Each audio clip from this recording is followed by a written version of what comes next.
You win, length. Well done. The 5 sweetest words in all the world. The words for which length Artemis would kill and die. The words around which she has rebuilt herself. Pursuit of them has driven her into her janitor's cockpit again and again, has made her fight harder and crueler than she ever did when the lives of her comrades were on the line. Length does not have comrades anymore. She has her handler, and she has Sartha, her packmate. She has the game that they play. Winning means exaltation. Losing means the pain she deserves, and the forgiveness that follows. Nothing else matters. You win, length. Well done. How blissful those words sounded. How hollow they became. As soon as Sartha was gone, it went sour. For a few diluted days, length luxuriated in the fantasy that she might take a place as Handler's beloved, as her most faithful. Without Sartha to show her up, why shouldn't she enjoy victory after victory and the ensuing rewards? Stupid, naive. It should have been obvious. Winning only counts if there's real competition. Without Sartha, winning was meaningless. Winning was numb. Oh, Handler still offered her those sweet words, but winning didn't warm her the way it should. Even the reward of a boot brought little satisfaction. Length has now realized winning isn't enough. She needs to be better. She needs to put that so-called hero of hers in her place. Without Sartha, it's all empty. Worse, without Sartha, Length was left alone to bear all the groping hands and ravenous mouths of the Imperial pilots she fights alongside. They demand satisfaction. They demand to humiliate her. It doesn't matter if Length is a winner. When there's no loser for them to fuck, Length must play the role. An indignity she's familiar with, certainly, but that didn't make it burn any less. Worst of all, even from afar, Sartha was the apple of Handler's eye. Length can tell. She's infinitely attentive to her every mood. While she would not say Handler has been neglectful of her, not that, never that, it's undeniable that her attention was elsewhere. Not on the other candidates filling the kennel's cells, not on the strange projects her imperial masters have assigned to her. Certainly not on Length. She gave each of them proper time, of course, but she took her greatest pleasure in reviewing her files on Sartha and her rescuer, in dissecting her sparse communications with them, and in refining her plans for what came next. Even when there's nobody at her side but Length, Length is not her favorite. And there was nothing she could do about that. Nothing but pour out all her misery and bitterness into whatever foes Handler sent her against, on far-flung battlefields, carefully chosen to keep her out of the way of Handler's plans. There, Length fought like a demon. She has honed her soul into a sharp, pointed thing without room for hesitation or regret. It grows thinner and sharper with each sortie, and she's a better pilot than ever. Desperation has always lent Length strength, and it turns out that desperation to please is a better ally than desperation to save ever was. Unburdened from the need to act as a shield to others, Length can unleash Janitor's true potential. It's like a landslide, unstoppable, devastating, and 3 times faster than anyone believes possible. Length wields her colossal mech suit with a rare deftness, and she has long since lost count of the enemy machines that have been crushed beneath its feet. But it was not enough. It's never enough. When Length was briefed on the assault on Loicon base, she thought her moment had finally come. when she held that irritating red peacock of a mech in Janitor's grasp and broke its wings. She felt true victory at hand. Sartha might be Handler's favorite, but Lainth brought Sartha home. Shouldn't that count for something? Surely with Sartha back, the old system would reassert itself, but with Lainth on top. She would receive the untainted blessing of Handler's boot, and Sartha the role of Imperial stress relief. Still so stupid. Still so naive. Oh, such good fortune, of course. Sartha returned as much the golden girl as she left.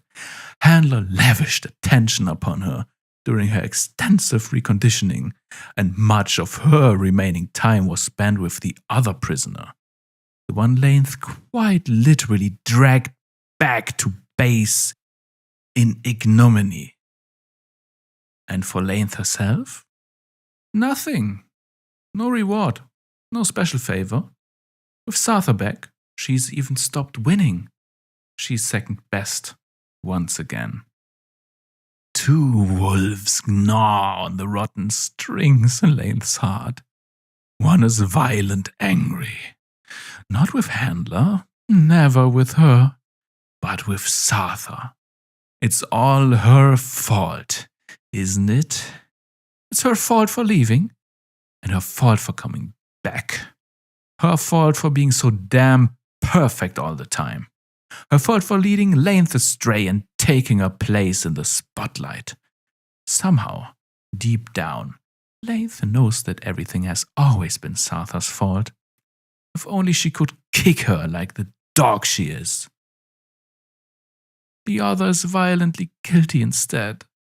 It is true, after all, that Sartha is better than Lainth. As a pilot, as a hero, if only Lainth could be so perfect. But she isn't. She's riven through with faults and imperfections. If only she could fix them. If only she could reach inside herself and carve them all away, one by one, until she's as sleek and perfect as Sartha Thrace. But since she can't, the punishment and the neglect is only right. It's what she deserves. It's what Lainth Aritemis always deserves. Snarling and snapping at each other over every meager scrap of a soul, the beasts consume Lainth utterly. The struggle keeps her preoccupied during the long spans of barren time between sorties. There are other distractions too, of course. Meals, tests, training exercises, neuroconditional maintenance. But those only eat up so much of the day. The rest of the time, Lainth sits patiently in the kennels. She listens to Handler's music, songs from the long dead past, played on an old crackling player. The music puts her into a stupor that keeps boredom and forbidden thoughts at bay. Listening to that music, Lainth can sit for hours and hours as identical days pass by in a blur, thinking of nothing at all, and letting her 2 wolves eat her heart until there's nothing left. Then one day, Keon Monax comes waltzing into the rec room. Lainth knows of the mercenary by combat and reputation, but it's the first time she's seen her in the flesh, save for a few glimpses from across the hangar bay that is mounted after Loikon. Then she had seemed so ashen and haggard, no better than a ghost. The Keon that Lainth sees now is both more and less. It's clear that Keon takes a lazy, indulgent pleasure in the way her dark coat streams out behind her as she walks, and in the contrast between the black of its leather and the crimson of her jumpsuit, and in the menace commanded by that handler's pin she wears so insolently on her collar. She relishes her power and her status. Her every step is an arrogant peacock strut, but she reminds Lainth more of some little poisonous creature. Her bright colors and bold manner, the aposematic warning of a danger that is all too real. Like Length, Keon has been whittled away to a fine point, sharp and deadly. But accordingly, there's a certain thinness to her being, a shallowness. Perhaps only somebody who has been dismantled like Length has could see it. Perhaps Keon's keen awareness of it is why she makes such a performance of herself. Wow. Keon snorts as she looks around the room and begins laughing. You really do live like this. Amazing. She's talking to Length, it seems. There's nobody else here. Length can't figure out what's so funny, though. Huh? She says, annoyed. You don't see it? Keon snorts again, a decidedly ugly sound. You can't. She really did a number on you.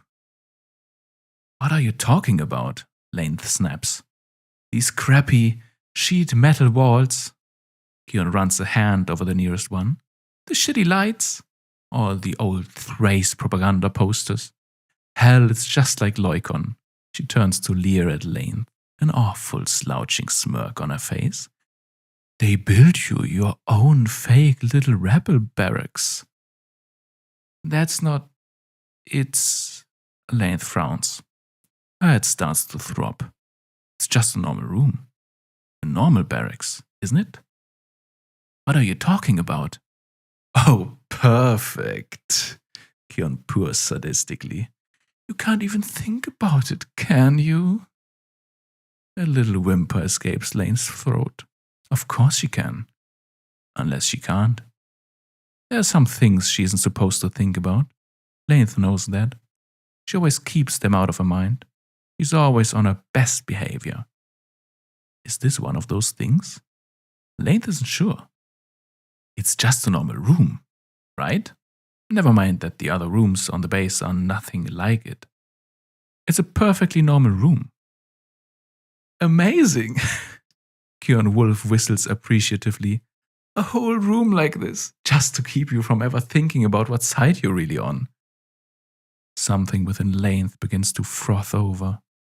Who does this bitch think she is? Waltzing in here in a uniform she doesn't deserve, talking to Length that way. Keon might outrank her, but they're way beyond military protocol. Length doesn't have to take this lying down. And what about what side you're on? Length spits viciously. Merc. More laughter. Maddeningly. Oh, this is gonna be good. Keon snorts. Come on then, let me have it. Tell me how you really feel. Length Artemis. Length stands up and cracks her neck. Nothing would give her greater pleasure. Mercenaries like you, she growls, are nothing more than God's damn parasites. Leeches looking to drain whoever's got the most to give, or whoever can't say no. More laughter. That does nothing but piss Length off even more. Your type always has a nose for desperation, always turning up when we can't quite afford to turn you away. And what does it cost? Oh, just all the precious resources we've spent months on end painstakingly salvaging and stockpiling. Every merc is offering the same deal. Win the battle, lose the war. Disgusting. Keon strikes a little pose, all but cackling with mirth. Yeah, I'm disgusting. Sure. You're the worst of them, Length snarls. Mercenary and a traitor. What's the matter with you? The money wasn't enough? You took Sartha away, and now you're dressed like that. You're nothing like her. You're just a fucking traitor. Still, Keon laughs. She seems to swell in stature with each piece of malice Length hurls at her, until she snacks on a particular juicy morsel to toss back into Length's face. A traitor? Keon replies with distinct pleasure. And who exactly did I betray? Us, Length exclaims. It's obvious. She freezes.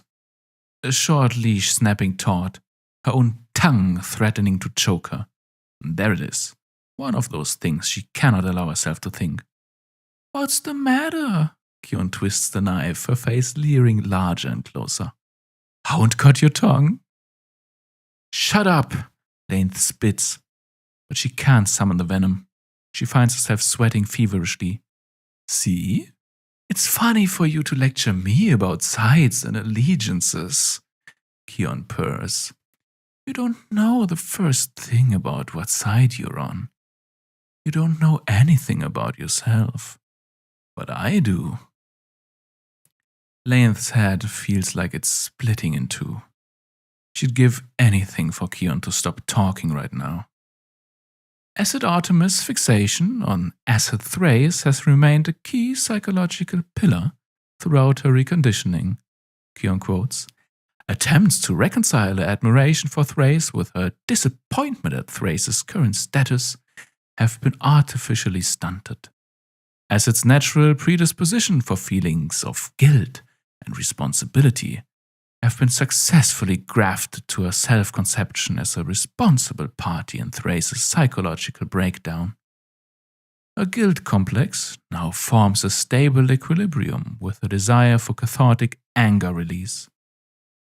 Recommended ego levels: forgiveness, superiority, guilt complex reconfirmation, religious upbringing, gender euphoria. See other transgender subjects. Kion trails off as she finishes quoting. See, I know you inside and out. Shut up, Lainth whimpers. Kion's words keep making her head throb anew.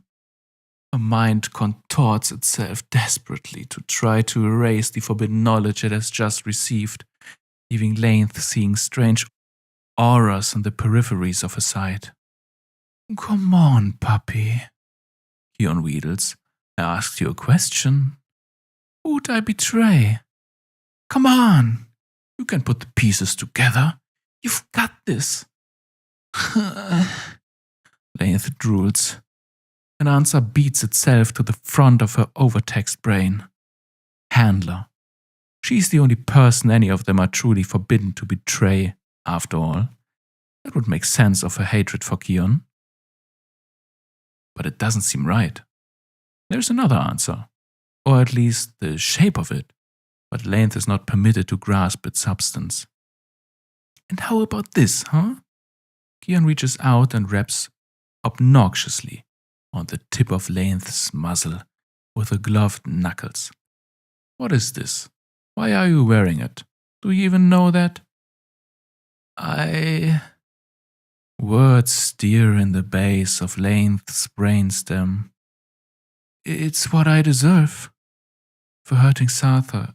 You'd wear one too if you had any shame. Pride swells in her, as false and artificial as the words she speaks. It makes perfect sense to her, and Lainth cannot help but expect praise for supplying the right answer, and cannot help but be disappointed when Kion simply continues mocking her. Oh my God, you really are fun, all wound up around yourself. Kion licks her lips. I can't wait to get my fingers in your head. Fuck you. Lainth bristles instinctively at the suggestion. For all her anger and all her guilt, she still has a little pride. Handler's a living goddess. She has a right to Lainth's devotion. She and nobody else. You even more wretched than me. Kion laughs again. Not what it says right here, babe. She taps the triangular badge on her collar. A fist, dangling a muzzle from above. And you're going to be a very good dog for me, whether you like it or not. It's simply the way of the world. I'm better than you. Enjoy it. I can be sweet, I promise. Just ask Sartha. As Lainth's headache abates, anger, thick and bloody, rushes to fill the gap. She needs to wipe the smirk off this bitch's face, and she knows exactly how. You're better than me? Funny. That didn't seem to stop me ripping you out of the sky and plucking you like a slaughtered chicken, did it? Kion stops laughing. Her face darkens. Excuse me, she warns. Lainth doesn't heed her. Feeling Kion's overinflated ego crumple beneath the blow is far too satisfying. That's another thing about mercs. Never quite the pilots you wish you were, right? Especially not when it counts. All that fancy tech, and you couldn't land a scratch. So which of us is better, really? It feels good. Really it does. The pleasure lasts until Kion speaks again, a voice full of familiar promise. You know? Kion says dangerously. You really shouldn't speak to me like that, Lainth. Normally, Lainth would spit in the face of anyone in uniform telling her something like that. Not now. Suddenly, Kion sounds different. Behind the theatricality lies the sharpness, and now barred at Lainth's throat. Why does this awful woman suddenly sound so much like her? Fuck you, Lainth repeats. The defiance is instinctive, but her bravado is already gone. You should be careful. Kion warns again. Her anger's real, and so is the threat. Lainth already regrets her taunts. Any pilot who lives long enough has a sixth sense for deadly situations. Hers is screaming. You should speak to me with respect. Respect? Lainth can't imagine respecting a woman who's gotten this mad over a jab at a piloting. But that's the old Lainth talking. And the old Lainth hasn't mattered for a long time. The old Lainth is just a thin shell over the dog that remains. And the dog has long since learned a harsh lesson. There are only two kinds of people in the world. Handlers and hounds. And Lainth knows what handlers can do. You can't, Lainth says quietly, a futile prayer. She refuses to accept that this awful, petty woman has this power over her. I can, Kion promises menacingly. She's been working my voice sample into your conditioning for weeks. She doesn't sound like she's lying. Maybe Kion doesn't need to lie anymore. Not ever. Like her. But that can't be. Wanna put it to the test? Lainth shakes her head. This isn't right. The great chain of being as she knows it is suddenly precarious. Surely the scumbag merc isn't so far above her. You can't. Kion draws herself up, resplendent in her smugness, and speaks slowly to savor each and every one of the words that shred Lainth's soul. Lainth? Off the leash. It works. Lainth fights harder than she has in a long time to cling to the broken fragments of herself. Handler has, after all, preserved in her a certain stubborn pride. It's a useful thing for a pilot. The thought of submitting her very personal to someone like Kion Monarch stirs her from the doldrums of fatalistic acceptance she's spent months now languishing in. Lainth fights the way she fought the first few times, making an anthem, a mantra of her simple refusal. Not like this, not like this, not like this. But another of the harsh lessons she's had to learn is that all the faith in the world won't save her down here in the kennels. You cannot refuse reality, and the fact that Lainth Aritemis is no longer a person was etched deep into the world by the hand of an exquisite craftswoman. Kion is not her, but she sits at her right hand. She is permitted to wield her chisel, and when she rams it home into Lainth's brain, her stubbornness and pride endure for no more than a heartbeat. They are fractured, shattered, forgotten, just like all the rest of her. Lainth Aritemis goes away, and the Hound wakes, more wretched than ever. There we go, Keon coos, surveying Length's obliteration with cloying interest. Isn't that a better look on your face? Hound says nothing. A discontented, embarrassed whine passes her throat. She now understands the blasphemy she has committed. Yes, Keon purrs. You get it now, don't you? But let's make sure. Sit. It's automatic. Hound doesn't need to think about it for even an instant. She drops to her knees in fervent obedience. Good dog. Keon giggles. She reaches down and pats Hound's head with a strange, sudden fondness. Hound stretches up into the touch, grateful for it despite herself. On the leash. As suddenly as she went away, Length crashes back into herself. She closes her eyes, opens them again, sees Keon's face, and wishes she was dead. It's not the impossible, infuriating smugness writ large on the former mercenary's face, as bad as that is. It's what Length suddenly feels towards her. Crushing, all-encompassing, awestruck reverence. You know, I didn't come down here on a whim, Keon tells her proudly. She sent me. Said she wanted the two of us to get properly acquainted. After all, if I'm gonna supervise you in the field, you need to understand the proper pecking order. Length nods. I'm sorry, sir, she whimpers. The guilt falls across her like a familiar cloak. It's comforting in a way.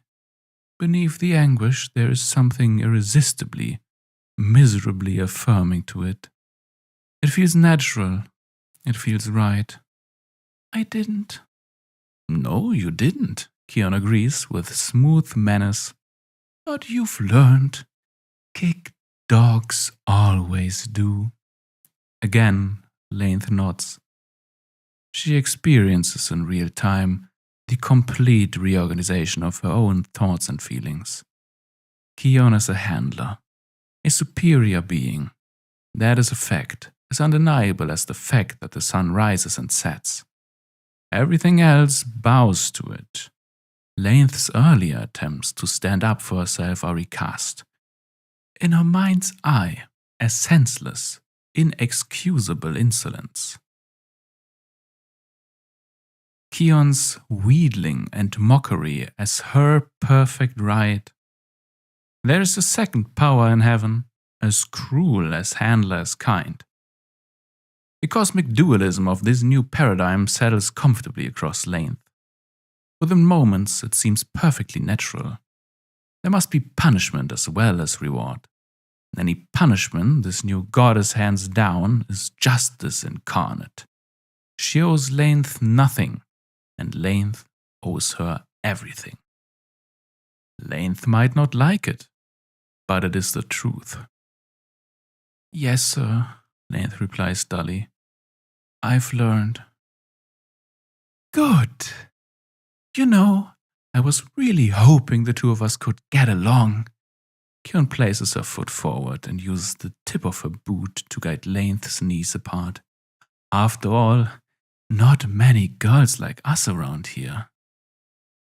With Length's legs spread, Keon presses the tip of her boot against the faint bulge at the front of Length's jumpsuit. Length lets out a gasping, rapturous moan. She cannot resist the handler's touch. Even the scent of boot polish is enough to elicit a Pavlovian response. Length's hips betray her, and she rolls them in sudden, shameless eagerness. Keon laughs again, and even a laugh feels like a blessing. What do you think? Keon says. Girl talk? Painting each other's nails? Trying on each other's clothes? Her face twists. She reaches down and fondles Lane's jumpsuit. Guess not. You couldn't bear to trade in one of your precious ego totems, even if you'll never understand why. You're just an animal, nothing more. Lane gasps and throbs. Keon's degrading words pound in her ears. They feel so right. They make the shame of her earlier transgressions burn all the hotter. A need rises in her, eclipsing all else. Please, sir, Lane whimpers. Forgive me. Oh, there it is, Keon remarks sardonically. Poor little guilty Lane. Maybe I will. You'll find that I'm not exactly like her. I have my own way of doing things. I'll make you work for it. But I can be generous too. She glances down and licks her lips.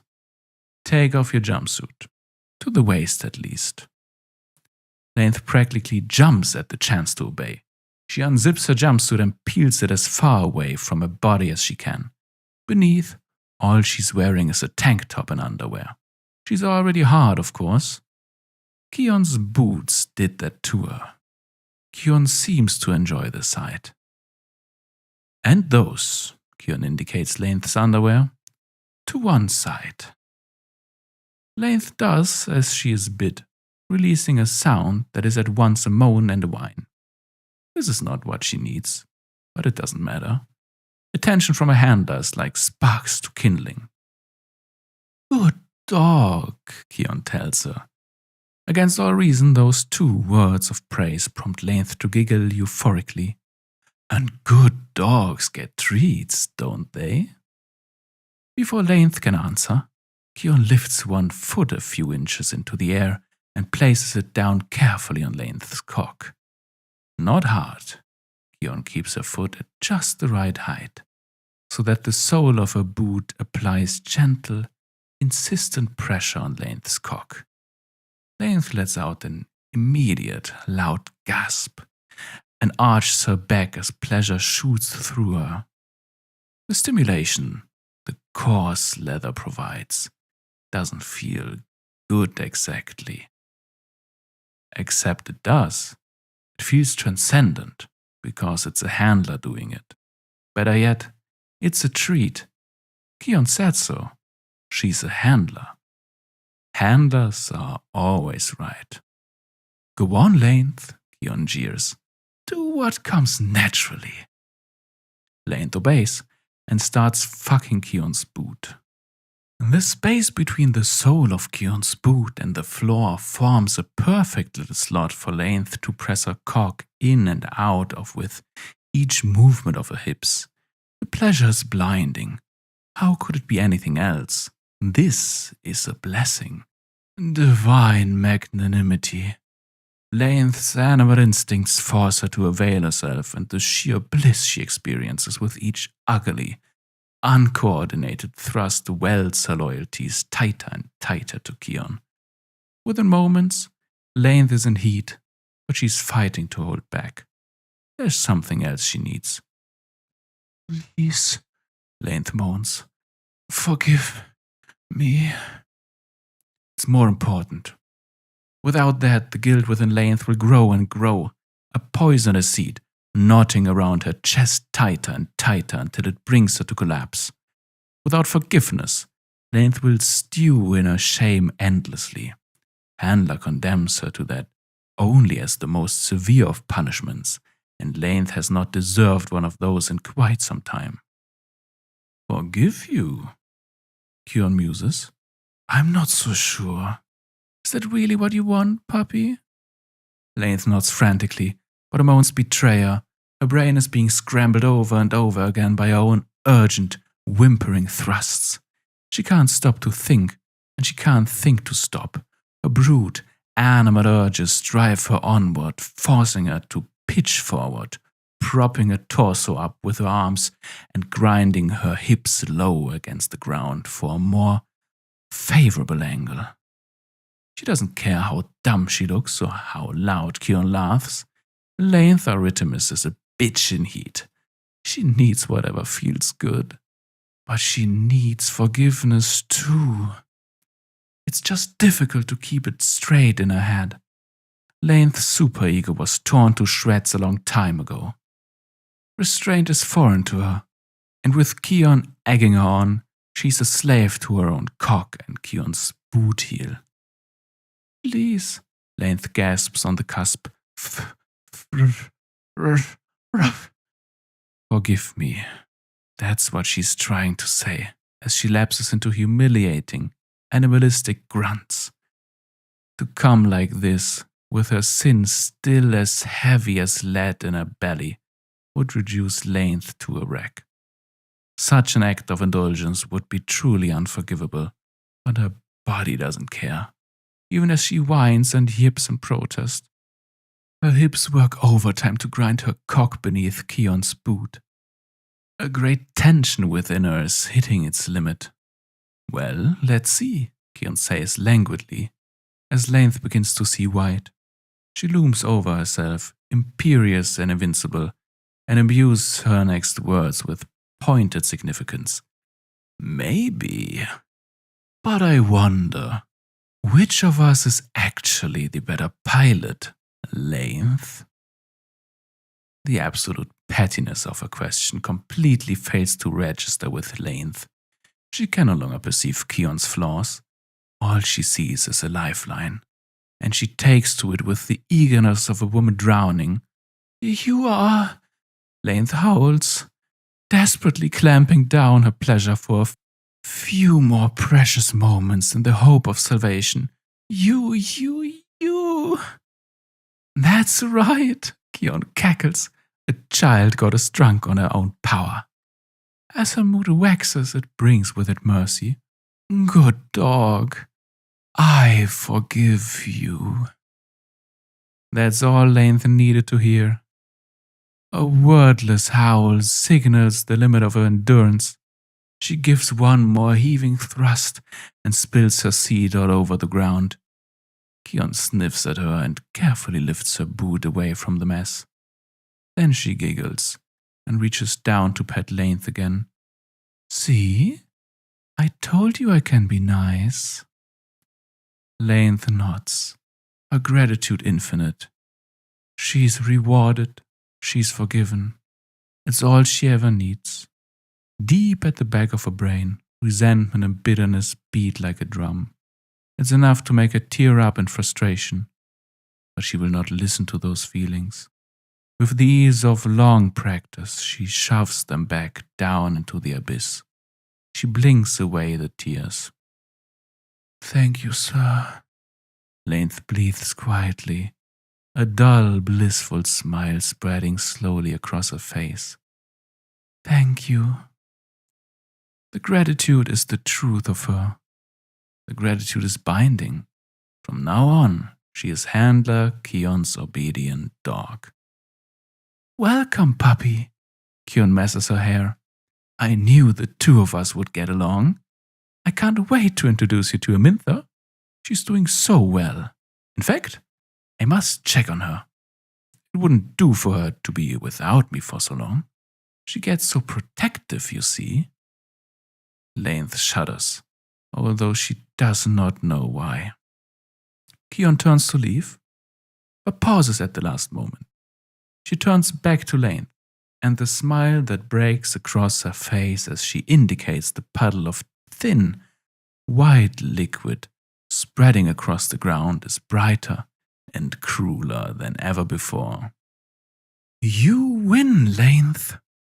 Well done. Now, lick that up.